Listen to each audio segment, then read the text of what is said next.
Of course, you lost your job, your visa was running out, you were facing challenges, and like you said, you were shopping for clothing in charity stores, right? I'm sure this wasn't what you thought was going to happen when you came to the UK. I think for a lot of us who are born in Zimbabwe or born in Africa, when we come to the UK or we move to diaspora, we think, yes, life is now changing. Things are going to get better. It's all going to work out. So just talk me through some of the thoughts that you're having. And you're like, I'm here, but man, if people in Zimbabwe knew that it's not good here, like how did you manage that process? Well, like I said, you have to lose yourself.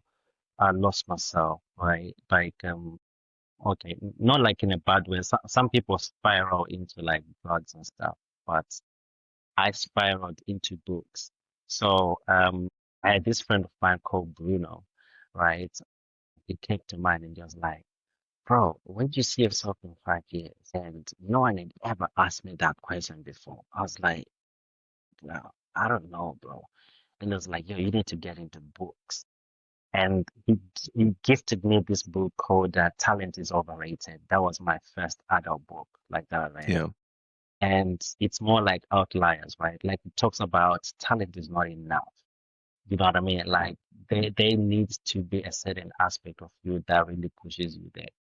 And after that, I finished that book. He gave me another one called The Secret, and then he gave me The Magic, and then The Alchemist, and then I started just reading, like recalibrating myself. So I never used to have a smartphone, so I used to just read, and then I went vegan, right? So I call the whole process self-purging, right? Like I always give an example of like an onion, like each and every one of us has got layers and layers of who we are. But most people, like the reason why they say the grave is the richest place because many people died without realizing their dreams is because they didn't know who they were. Because we live in a society that is full of noise and distraction. So the only way for you to find yourself or to know who you are is to shut down, like close all the noise, right?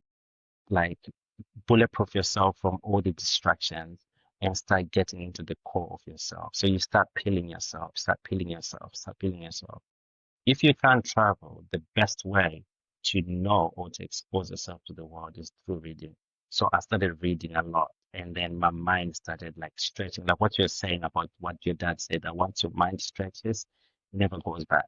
So books started making me stretch my mind and started realize like, okay, who am I as a person? Like now I don't have a job, I don't have nothing, right? So who am I? Who am I exactly? So that's the first point of call, like finding yourself, and then everything else just starts opening up after that. How Man, about that's answer so, the so, question? so powerful.